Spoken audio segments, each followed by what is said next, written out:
최근 대한민국 방산업계에서 또 하나의 충격적인 소식이 전해졌습니다.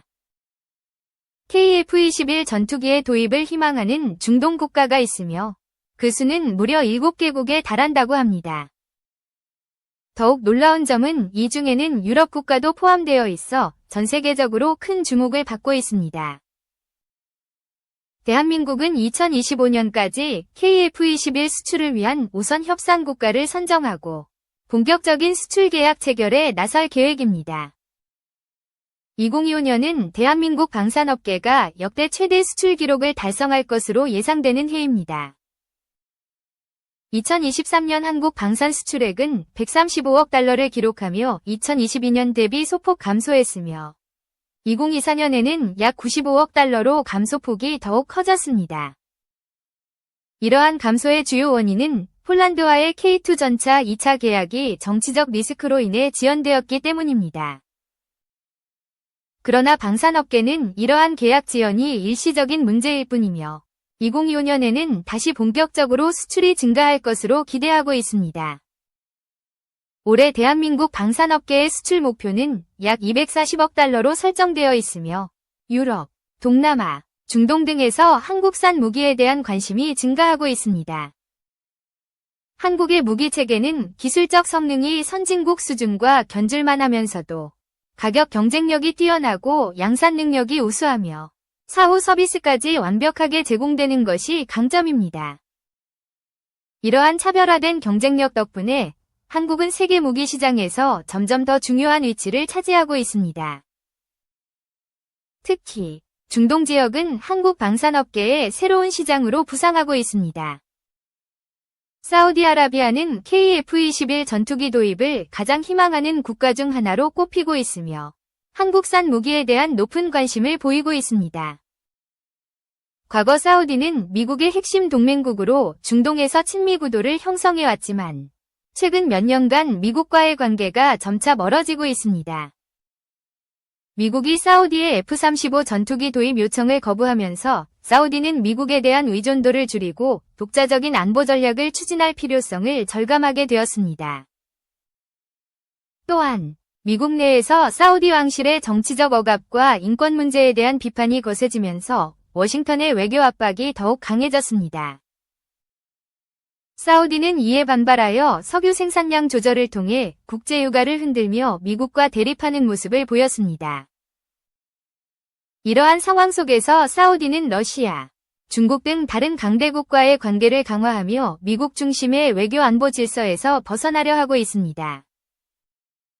사우디의 새로운 행보에 한국이 주목하는 이유는 KF-21 전투기의 공동 개발 가능성이 있기 때문입니다. 현재 KF-21은 블록 1과 블록 2 개발이 진행 중이며 블록 3에서는 스텔스 성능과 무인기 연동 운영 같은 첨단 기술이 도입될 가능성이 높습니다. 만약 사우디가 KF-21 블록 3 개발에 공동 참여한다면 막대한 자금을 투자하고 기술 지분 및 생산 라인 접근권을 확보하는 형태가 될 가능성이 큽니다. 사우디가 KF-21을 도입할 경우 최소 100대에서 최대 180대 규모의 계약이 체결될 것으로 예상되며 이는 대한민국 방산 역사상 전례 없는 대형 계약이 될 것입니다. 또한 사우디는 한국산 지대공 방어 체계에도 높은 관심을 보이고 있습니다. 미국산 무기 수입이 금지된 상황에서 사우디는 무기 제조 기술까지 전수받을 수 있는 국가로 한국을 선택한 것입니다.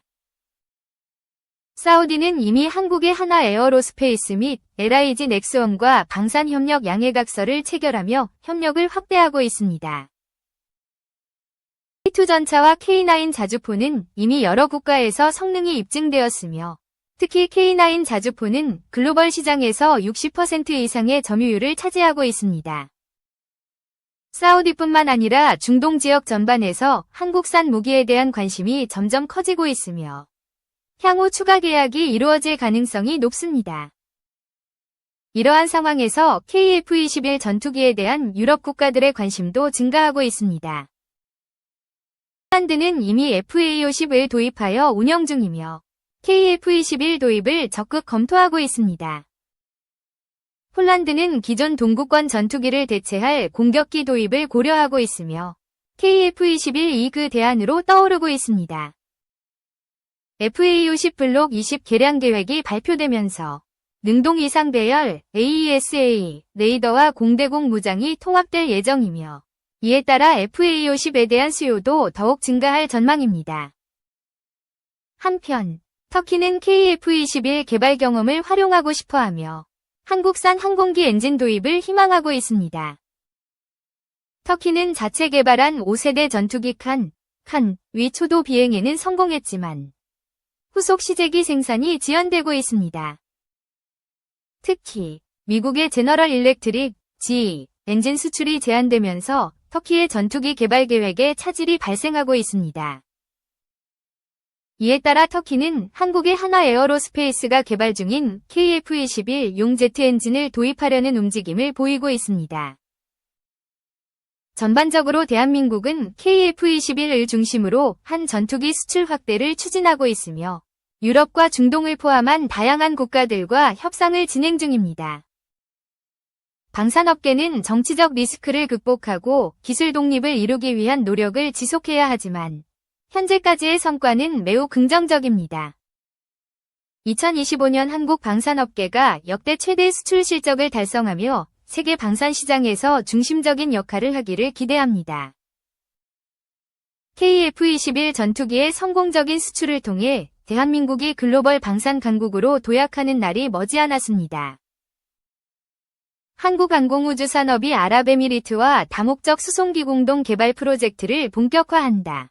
또 추가 발주가 예상되는 UAE 훈련기 사업에도 다시 도전한다는 계획이다.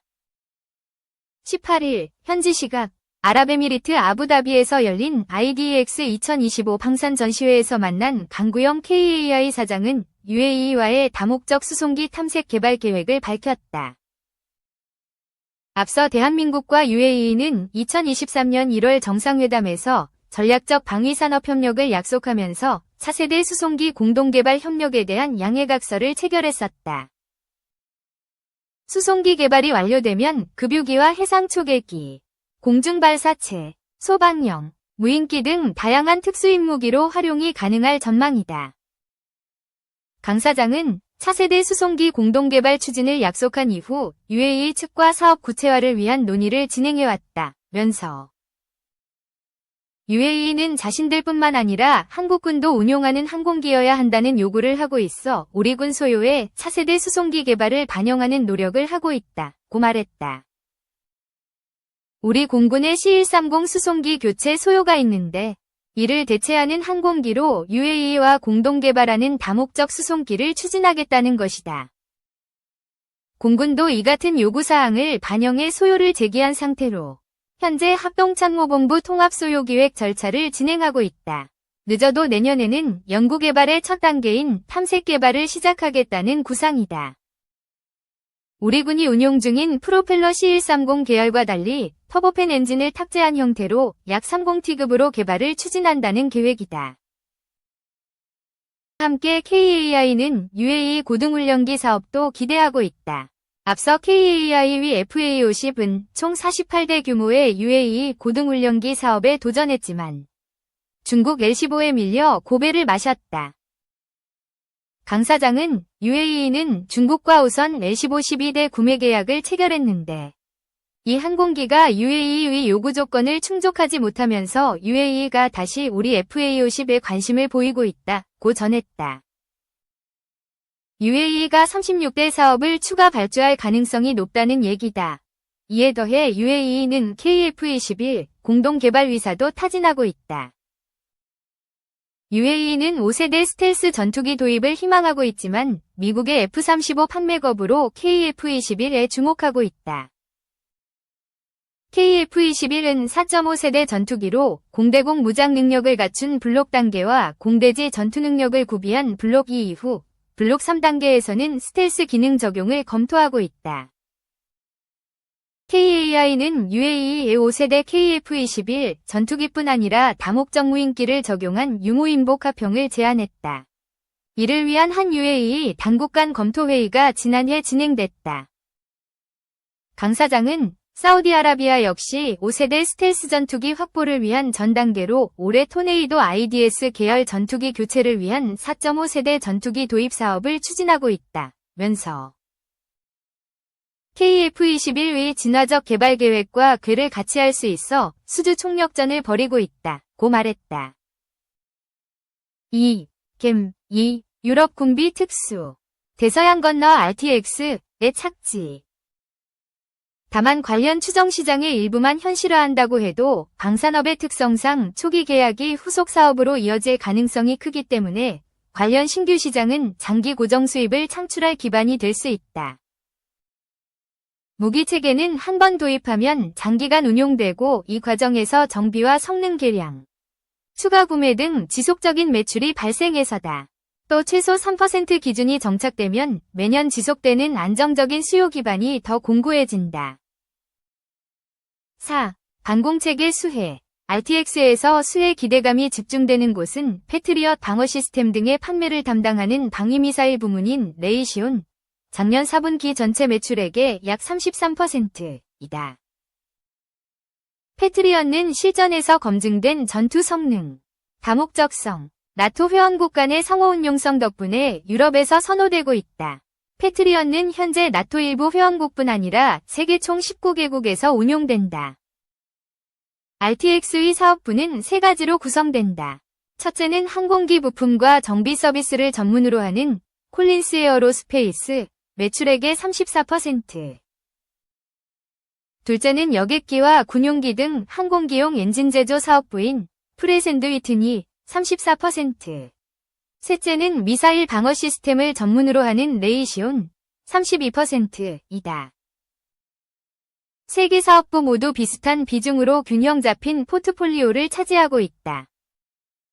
RTX의 미사일 방어 체계의 성능은 대표 체계인 패트리엇의 실전 결과를 통해 입증해 보인 바 있다.